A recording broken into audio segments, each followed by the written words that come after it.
Deuteronomy chapter 33.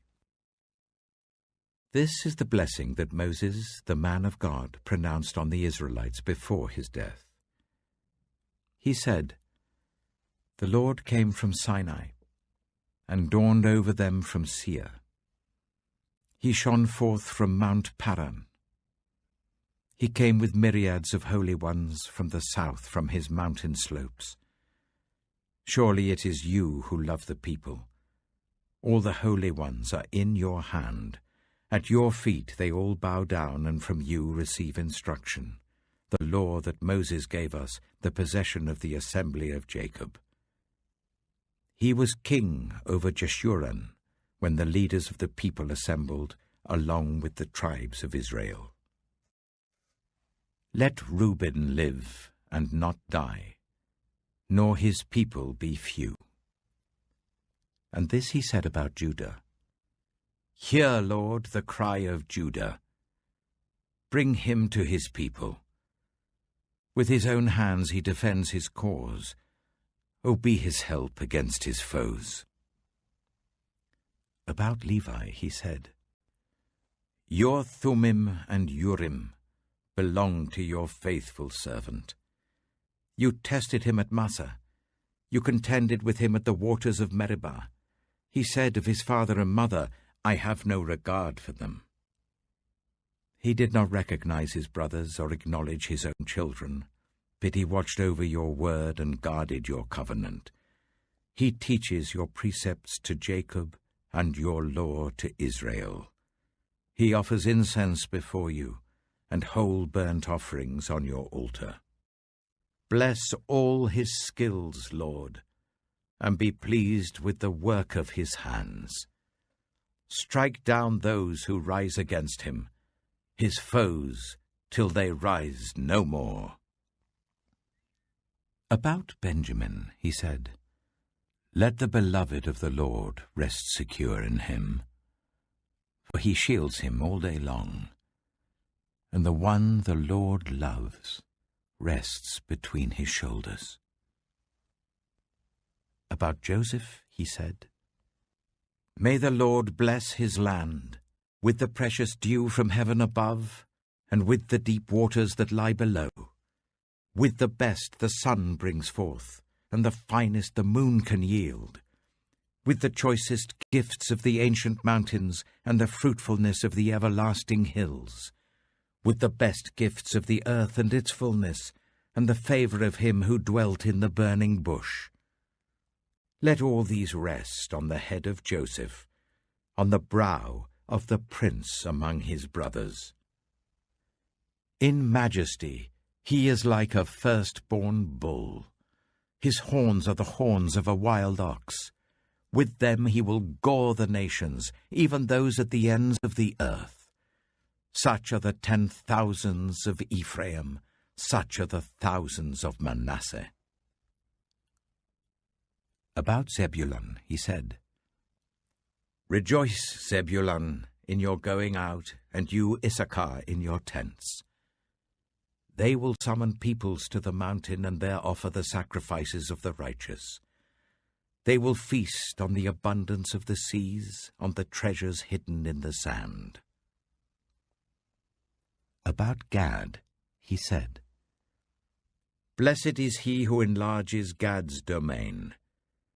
Gad lives there like a lion, tearing at arm or head. He chose the best land for himself. The leader's portion was kept for him. When the heads of the people assembled, he carried out the Lord's righteous will and his judgments concerning Israel." About Dan he said, "Dan is a lion's cub, springing out of Bashan." About Naphtali he said, "Naphtali is abounding with the favor of the Lord and is full of his blessing. He will inherit southward to the lake." About Asher he said, "Most blessed of sons is Asher. Let him be favored by his brothers, and let him bathe his feet in oil. The bolts of your gates will be iron and bronze, and your strength will equal your days. There is no one like the God of Jeshurun, who rides across the heavens to help you, and on the clouds in his majesty. The eternal God is your refuge, and underneath are the everlasting arms. He will drive out your enemies before you, saying, "Destroy them." So Israel will live in safety. Jacob will dwell secure in a land of grain and new wine, where the heavens drop dew. Blessed are you, Israel. Who is like you, a people saved by the Lord? He is your shield and helper, and your glorious sword. Your enemies will cower before you, and you will tread on their heights. Deuteronomy chapter 34. Then Moses climbed Mount Nebo from the plains of Moab to the top of Pisgah opposite Jericho. There the Lord showed him the whole land, from Gilead to Dan, all of Naphtali, the territory of Ephraim and Manasseh, all the land of Judah as far as the Mediterranean Sea, the Negev, and the whole region from the valley of Jericho, the city of palms, as far as Zoar.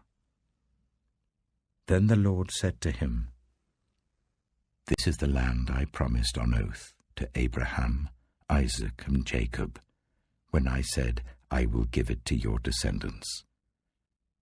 I have let you see it with your eyes, but you will not cross over into it." And Moses, the servant of the Lord, died there in Moab, as the Lord had said. He buried him in Moab, in the valley opposite Beth Peor. But to this day, no one knows where his grave is. Moses was 120 years old when he died, yet his eyes were not weak, nor his strength gone.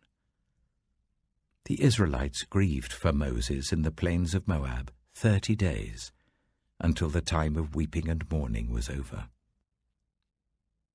Now Joshua, son of Nun, was filled with the spirit of wisdom, because Moses had laid his hands on him.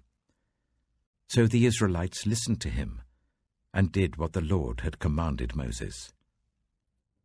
Since then, no prophet has risen in Israel like Moses, whom the Lord knew face to face, who did all those signs and wonders the Lord sent him to do in Egypt, to Pharaoh and to all his officials and to his whole land. For no one has ever shown the mighty power or performed the awesome deeds that Moses did in the sight of all Israel.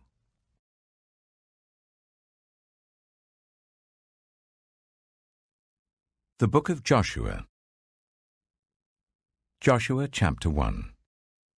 After the death of Moses, the servant of the Lord said to Joshua, son of Nun, Moses' assistant, "Moses, my servant, is dead.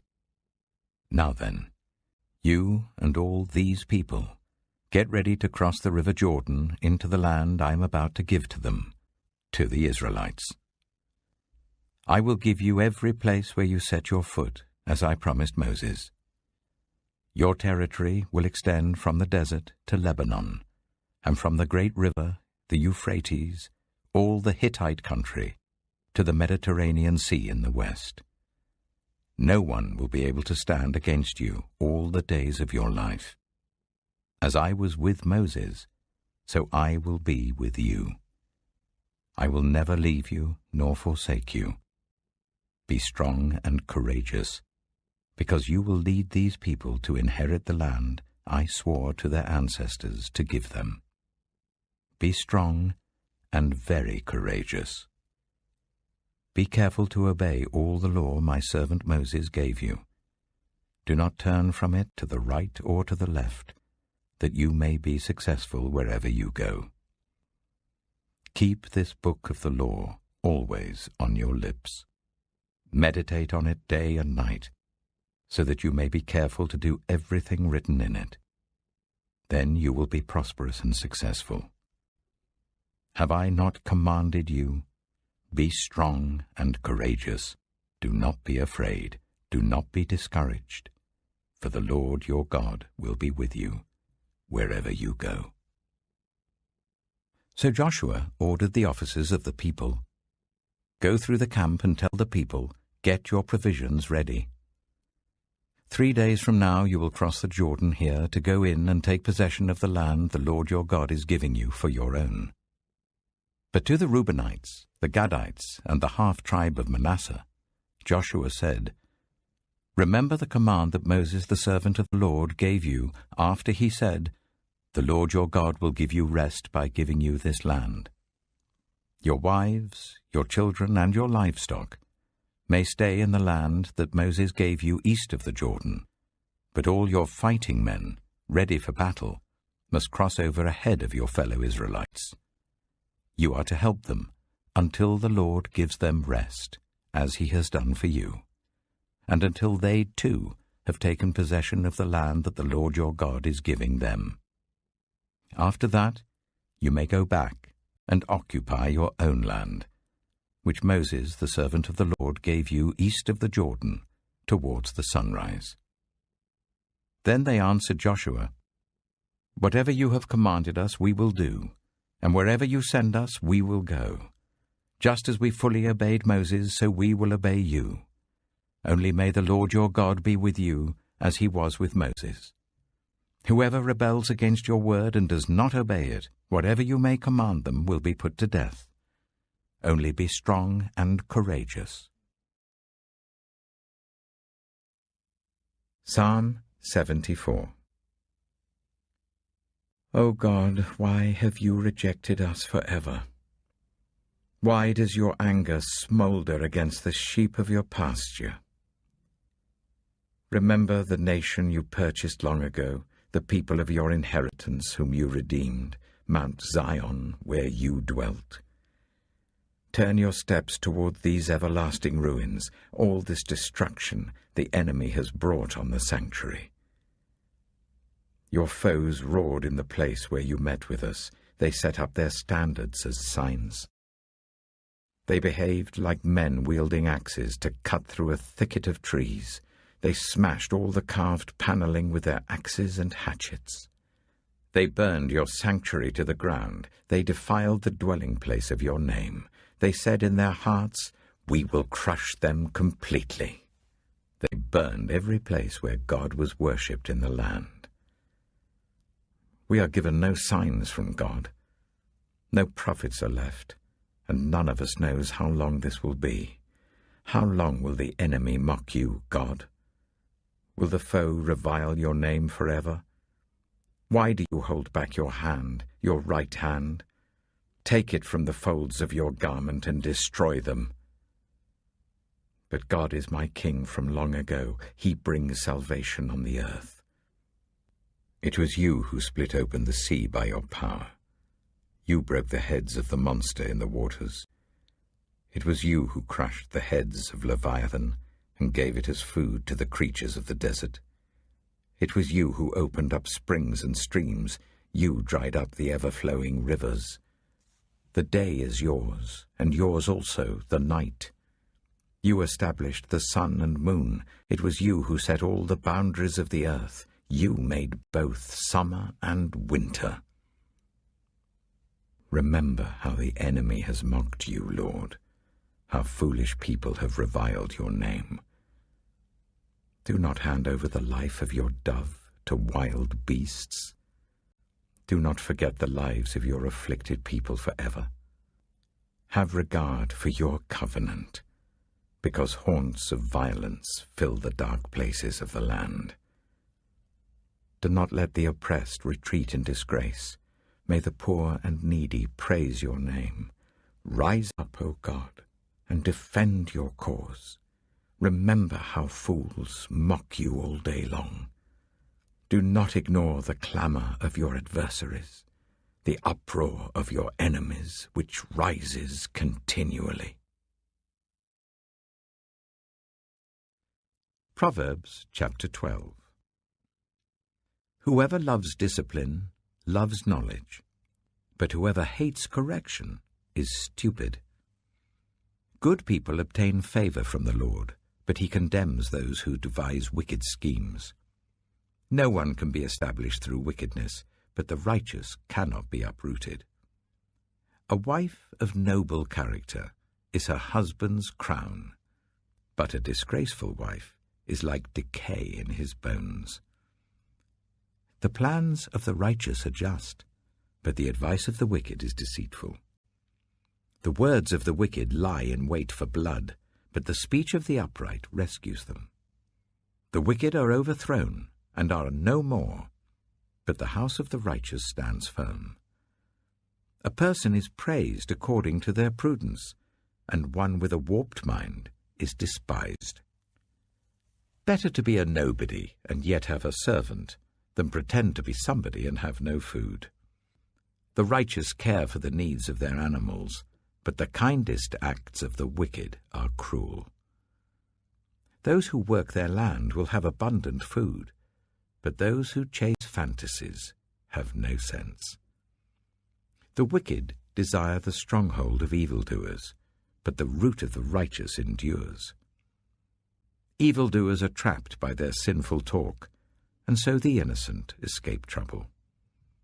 From the fruit of their lips people are filled with good things, and the work of their hands bring them reward.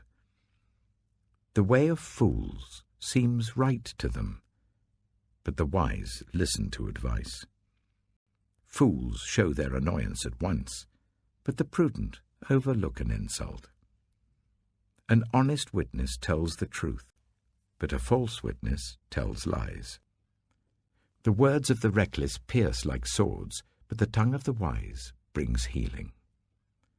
Truthful lips endure forever, but a lying tongue lasts only a moment. Deceit is in the hearts of those who plot evil, but those who promote peace have joy. No harm overtakes the righteous, but the wicked have their fill of trouble. The Lord detests lying lips, but he delights in people who are trustworthy. The prudent keep their knowledge to themselves, but a fool's heart blurts out folly. Diligent hands will rule, but laziness ends in forced labor. Anxiety weighs down the heart, but a kind word cheers it up. The righteous choose their friends carefully, but the way of the wicked leads them astray. The lazy do not roast any game, but the diligent feed on the riches of the hunt. In the way of righteousness there is life. Along that path is immortality.